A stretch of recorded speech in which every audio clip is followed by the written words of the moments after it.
कर लेता है, ये भी चीज़ें हैं। आप किस टॉपिक पे बात करोगे? मैरिज। हाँ बताओ। मैरिज एक लीगली हाँ।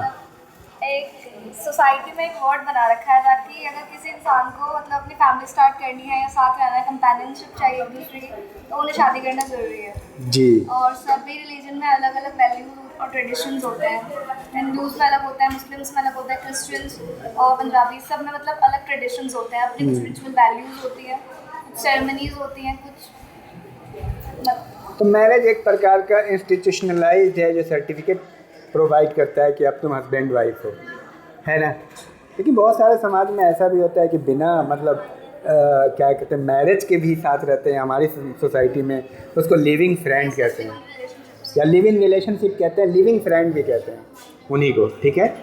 तो वो भी तो आजकल अलाउड हो गया है। सर वो अलाउड तो है, लेकिन उसमें क्या होता है, उसमें एक स्टेबिलिटी नहीं होती, क्योंकि उसमें पार्टनर आपको कभी भी छोड़ के जा सकता है। बहुत बेहतरीन, बहुत बेहतरीन। आपके पास उसमें कोई राइट नहीं है कि आप उसे मतलब आप उसे क्लेम नहीं कर सकते हो डाइवोर्स के लिए, और ना ही वो आपको आप अगर छोड़ के चला गया तो कोई जिम्मेदारी नहीं है आपकी, वो कोई आपको रिस्पॉन्सिबिलिटी पे नहीं करेगा, वो आपके बच्चों की तरफ और आपकी तरफ दोबारा नहीं देखेगा, उसका कोई रिलेशन नहीं इस पे काफ़ी मतलब क्वेश्चन आया है, क्वेश्चनेबल है और काफ़ी सोसाइटी में प्रॉब्लम क्रिएट हो रही है। हालांकि इंडियन सोसाइटी में ये लीगलाइज हो गया है कि मतलब लिव इन रिलेशनशिप में रहें, लेकिन ये है कि एक बहुत बड़ा प्रॉब्लम इससे ये क्रिएट हो रहा है कि शुरू में तो लड़की को लग रहा है कि आज़ादी है, चलो यार साथ रहें किसके, लेकिन वो लड़का छोड़ के भाग जाता है अमूमन। तो फिर वहाँ पे क्या है ना, चूँकि सोसाइटी पैट्रियार्कल है, तो लड़की को जो सोसाइटी में एक इक्वालिटी का दर्जा है वो मेंटली वो एक्सेप्ट नहीं कर रहे हैं लोग।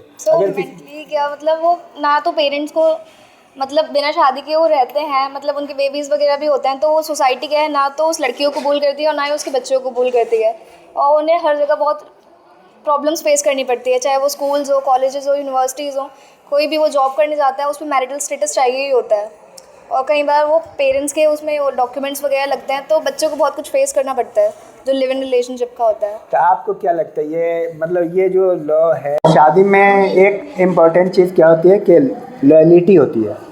ये बहुत बड़ी बात आपने कह दी। जी सर। बहुत ही इम्पॉर्टेंट रिमार्केबल बात है।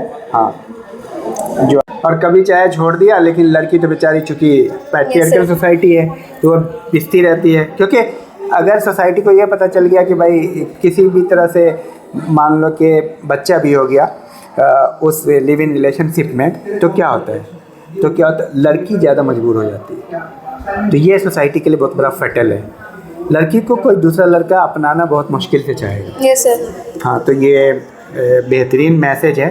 हालांकि चूँकि ये आधुनिक नियम है, नया नियम बन गया है, पर यह है कि सोसाइटी के लेवल पे इसको एक्सेप्ट नहीं है। एक होता है सोसाइटी में एक्सेप्ट करना और एक चीज़ होता है कि लॉ बन जाना। तो सोसाइटी इसको एक्सेप्ट नहीं कर पा रही है सर, लेकिन इसमें ना लिव इन रिलेशनशिप में बच्चों का ज़्यादा फॉल्ट होता है, मतलब जो बच्चे होते हैं फिर उनके साथ उनकी लाइफ जो होती है वो ज़्यादा डिस्टर्ब होती है, क्योंकि बाप ने तो शादी कर ही ली होती है किसी और से, माँ भी जब तक रहती है, वरना फिर बच्चा ही अकेला रह जाता है। वो क्या करते हैं, उसे ऑर्फनेज में छोड़ देते हैं। हाँ। उसकी लाइफ डिस्टर्ब हो जाती है बहुत ज़्यादा। बच्चे को बहुत ही गलत तरीके से ट्रीट करते हैं। वो सोचते हैं कि चलो यार ऐसे ही है, छोड़ कहीं भी फिर डाल जब दो। वो फ्यूचर में इन फ्यूचर जो उसका होता है वो वही सब याद रखता है, वो ट्रॉमा हो जाता है बच्चे के साथ, एक डिप्रेशन रहता है बचपन से ही उसने, क्योंकि जो बच्चे उसके माँ बाप ने देनी चाहिए थी उसे सीख वगैरह, वो उसे कहीं से नहीं मिलती है। बहुत कीमती बात आप बता रही हैं और इतना मतलब इतनी बेहतरीन अंडरस्टैंडिंग आपकी इस टॉपिक पे, मुझे बहुत अच्छा लगा जान करके, और बहुत ही रिमार्केबल आप बात कही हैं। ठीक है इल्मा, बहुत बेहतरीन, ऐसे ही आप तैयारी करते रहिए। जी।